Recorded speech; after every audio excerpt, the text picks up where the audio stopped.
HB20S Comfort TGDI 2023, modelo 2024, na área. Voltando do Rio de Janeiro em mais uma viagem para o Rio, pegamos um trânsito aí muito grande na volta, numa sexta-feira aí de trânsito bem prolongado. Levei aproximadamente 6 horas e meia para percorrer pouco mais de 400 quilômetros, que é a distância do Rio de Janeiro, ali do Leblon, até próximo até a minha casa, né? Foram 6 horas e meia de viagem. Uma coisa que chamou a atenção negativamente no HB20, que eu venho falando em todos os vídeos, é justamente a ausência de velocímetro digital, né? Até a versão 2019-2020 tinha ali o velocímetro digital e você fazia uma configuração de apertar o palito ali que tinha no cluster central, no cluster ali atrás do volante, mas nessa versão, a partir da linha 2023, já não tem mais essa opção. Então não tem velocímetro digital. Numa estrada como a Dutra, cheia de curvas, com vários caminhões à frente, com inúmeros radares e num carro tão potente quanto o HB20, certamente isso atrapalha bastante, né? Então se for numa estrada simples, como a rodovia dos Imigrantes, rodovia dos Bandeirantes, é tranquilo. Mas numa rodovia como a Dutra, certamente faz uma falta enorme, né? Então esse é um pecado do HB20 que realmente não poderia deixar passar, né? Infelizmente, nas vésperas do juízo final, o HB20 começou aí essa trajetória até o Rio, até o São Paulo, até a capital, com 5.150 quilômetros, terminou com 5.500 e alguma coisa, se não me falha a memória, mas o HB20 apresentou mais uma vez o defeito na caixa de direção, que vocês vão ver aí logo adiante. Ele perdeu a assistência, sorte que foi em circuito urbano. Se fosse em circuito rodoviário seria muito ruim e perigoso, mas estava parado no trânsito em baixíssimas velocidades, e aí vocês vão observar aí que ele apresentou o mesmo defeito de enrijecimento da caixa de direção, na perda da assistência elétrica. Eu considero isso uma grave falha, lembrando que já avançamos próximo dos 1.500 km rodados com o carro durante o teste, e ele já apresentou o mesmo defeito no intervalo menor do que 500 km, né? A última vez que aconteceu foi há 500 km atrás, quando ele estava aproximadamente com 4.600 km, né? Então realmente é uma falha imperdoável essa perda da assistência da caixa de direção, que eu não vou poder deixar suprimir ou surrupiar da questão da avaliação do juízo final, né? Entretanto, o HB20 se comportou muito bem, tanto em trânsito urbano intenso, como vocês estão observando aí, como em circuito rodoviário. O carro anda muito bem, desenvolve velocidades elevadas com muita facilidade, e é incrível o desempenho desse carro, o baixo consumo de combustível, a excelente estabilidade e a sensação boa de acabamento bem feito que ele apresenta desde ali dos primeiros quilômetros que nós rodamos com ele. Então não existem barulhos, não existem peças mal encaixadas, o câmbio tem um casamento perfeito com o motor TGDI de 120 cavalos, estávamos abastecidos com gasolina, ele funciona tão bem no álcool quanto na gasolina, diferente, por exemplo, do TSI, que você sente um funcionamento dele melhor realmente na gasolina. O TGDI não, ele funciona bem com álcool e com gasolina, com etanol e com gasolina. Na verdade, o TGDI tem um escalonamento de marchas que privilegia o desempenho, especialmente circuito rodoviário. A rotação do motor em 120 km por hora é em média 500 RPM a mais do que num Nivus, por exemplo, ou num T-Cross, ou num Tracker, para vocês terem uma ideia de comparação. E isso, pelo que a gente viu dos testes aí de consumo, não interferiu tanto na questão do consumo, né, de combustível. Foi uma coisa que estava dentro do razoável, mesmo andando ali com giro um pouquinho mais elevado. Muito embora o giro realmente esteja um pouco mais elevado, na prática isso não tem nenhuma diferença da questão do isolamento acústico, porque se mantém bem isolado o motor lá fora, exceto quando você trafega em circuito urbano, que vocês já estão cansados de saber. O multimídia não apresentou problemas nessa viagem, foi tranquilo, é um carro que chama a atenção, o visual dele com frente de polo, né, e uma traseira extremamente futurista, chama a atenção no trânsito, mesmo nessa versão Comfort, tem umas rodas bem bonitas, como vocês viram aí nos vídeos anteriores. A iluminação dos faróis deixou a desejar, eu expliquei também nos vídeos anteriores, que muito embora seja o mesmo bloco ali do farol das versões de entrada do HB20 hatch que nós testamos aqui no canal, especialmente a versão Comfort 1.0 aspirada, na prática a iluminação avança um pouquinho mais. Vocês observam ali que ele está iluminando bem o carro da frente ali, o táxi amarelo, porque a altura do facho do farol foi regulada de uma forma um pouquinho mais adiante do que na versão hatch, para justamente dar um pouquinho mais de visibilidade. Porém, se mantém uma lâmpada com baixíssima intensidade, com uma dificuldade e atrapalha realmente a usar em circuito rodoviário nas estradas completamente desprovidas de iluminação públicas. Mas é realmente um carro excelente e infelizmente grande parte da nota dele, da atribuição do desempenho dele, da avaliação aqui será retirada, né? Será retirada dele algum valor de nota, porque realmente essa questão da caixa de direção é uma coisa que atrapalha muito na questão da segurança. Eu fiquei muito preocupado com isso durante todo o teste, mesmo andando ali. Eu tinha que completar a viagem, então eu fiquei preocupado que pudesse dar algum defeito mais sério, mas não apresentou nenhum problema, senão esse que vocês vão ver agora, logo mais, na estrada. Só apresentou em circuito urbano, como tinha apresentado antes também. Até tinham me pedido para falar um pouco sobre as questões técnicas do HB20 com o HB20S Comfort TGDI 2024, né, se tinha alguma alteração mecânica para a linha 2023.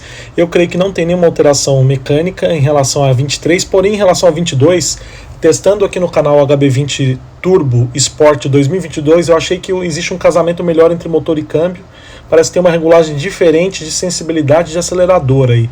Pode ser alguma questão só de produção do carro especificamente, mas também acho que pode ser alguma alteração que a Hyundai tenha feito para ter uma sintonia um pouco mais fina entre motor e câmbio.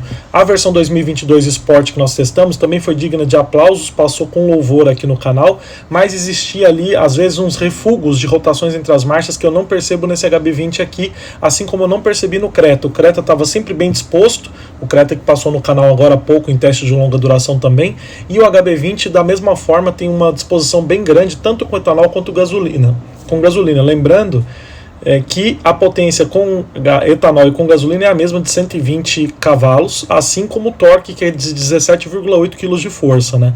A velocidade máxima que eu atingi no HB20 ultrapassou os 196 km por hora, passou dos 195 no painel, porém o fabricante fala que ele é limitado até 191, né? O 0 a 100 dele é 10,7, eu fiz um pouco menos também no teste que eu fiz, depois eu vou mostrar para vocês. E as médias de consumo que dizem por aí é de 8 km por litro em média na cidade, foi mais ou menos o que eu fiz usando etanol, e com gasolina falou 12,1, mas eu nunca ultrapassei os 10 km por litro na cidade.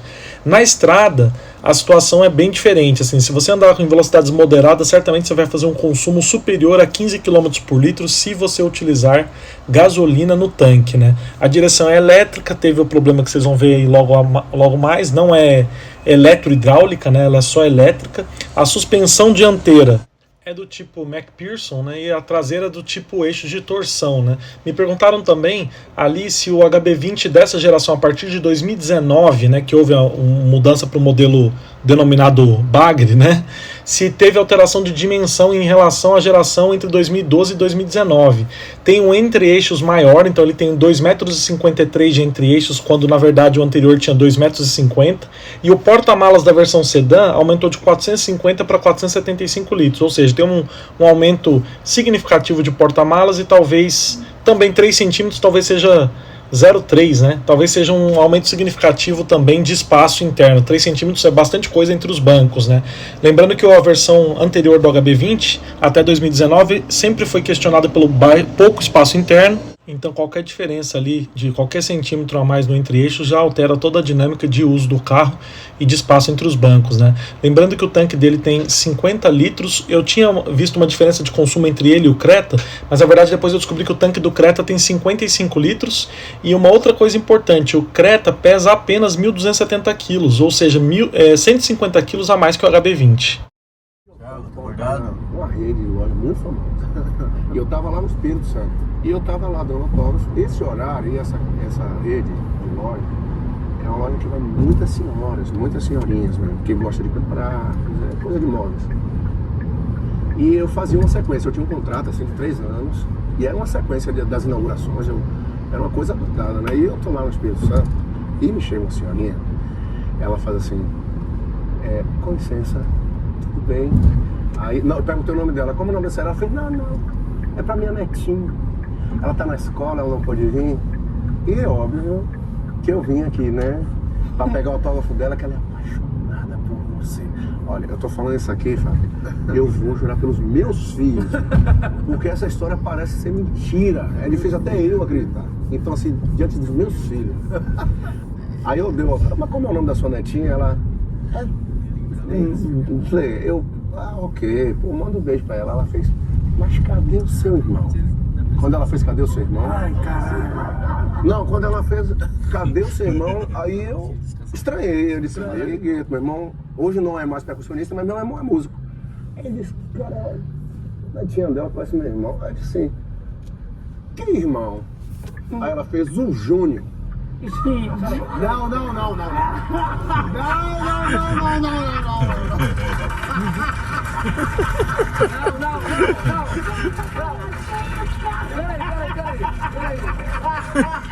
Xande Júnior. Pelo amor de Deus. Transicionou. A minha reação foi dar um abraço. Ela disse, minha tia, não. É Xande Júnior. Eu disse, não. Eu disse, minha tia, não, tá tudo errado. Não, minha tia me deu aqui. Eu fiquei com vontade de tomar um autógrafo. Imagina a neta dela que não vai entender nada. Tirei uma foto com aquela filha que você ama, Xande. É um rapaz de 3 metros. Olha, eu tô falando aqui pro meu filho. Quem tava comigo era o Aranha. O Aranha que maravilha, o produtor. O Aranha é testemunha disso. Velho, isso é inacreditável. Eu não aguento mais isso. Ó, pessoal, saindo aqui ainda em São Paulo, o carro tava no trânsito, apresentou o mesmo problema na caixa de direção, ó, e tá dura como se fosse sem assistência. De novo, não aconteceu na estrada, mas aconteceu a segunda vez na cidade, ó. E a direção tá completamente dura. Eu vou fazer o mesmo procedimento. Eu vou desligar o carro e ligar novamente. Vamos ver se ela já vai apagar ou se vai continuar por um tempo. O ideal seria desligar por um tempo, ainda tá dura. Vamos ver como é que vai ser. Eu não tenho uma preocupação porque ela é elétrica, né? Mas ó, ela tá completamente dura a direção. E vamos ver quanto tempo vai levar. Agora são 19 horas, vamos ver quanto tempo eu vou conseguir arrumar isso aqui, ó. O ideal é desligar um pouquinho mais tempo o carro, né? Mas ó, e aqui acendeu uma luz daqui, que é um problema na caixa de direção, né? Vamos ver o que que é. Isso aqui tá perseguindo o HB20 por pelo menos 1000 quilômetros. E detalhe, eu tenho que ir para São Paulo com o carro. Vamos ver, espero que ele resolva logo aqui. Eu não consegui fazer agora, meus amigos, porque é muito rápido para ligar o carro. Vamos ver. Pronto, voltou ao normal. Pega aqui na direção. Tá vendo, ó? Voltou ao normal já. Então é algum defeito elétrico, pessoal. E ele só apresenta em baixa velocidade, não apresenta em alta velocidade. E aí... Mas ó, completamente... Pega aqui pra você ver de novo, pra você ver só como que é. Lembra quando tava dura? Sim. Então... aconteceu. Você anda um pouquinho, freia, para, e aí completamente estagnado por um tempão, depois acelera tudo, para de novo, meus amigos. E é isso, mas mostrei um pouquinho para vocês do Rio aí, das últimas viagens, das histórias que nós ouvimos aqui no carro também, dos programas de televisão. E para vocês que vieram até aqui, muito obrigado pela audiência dos últimos vídeos aí das playlists, especialmente a playlist do HB20S, que só está começando. Muito obrigado, se inscreve, deixa o like, compartilha esse vídeo, dá a força da sua inscrição. Até nossos próximos capítulos.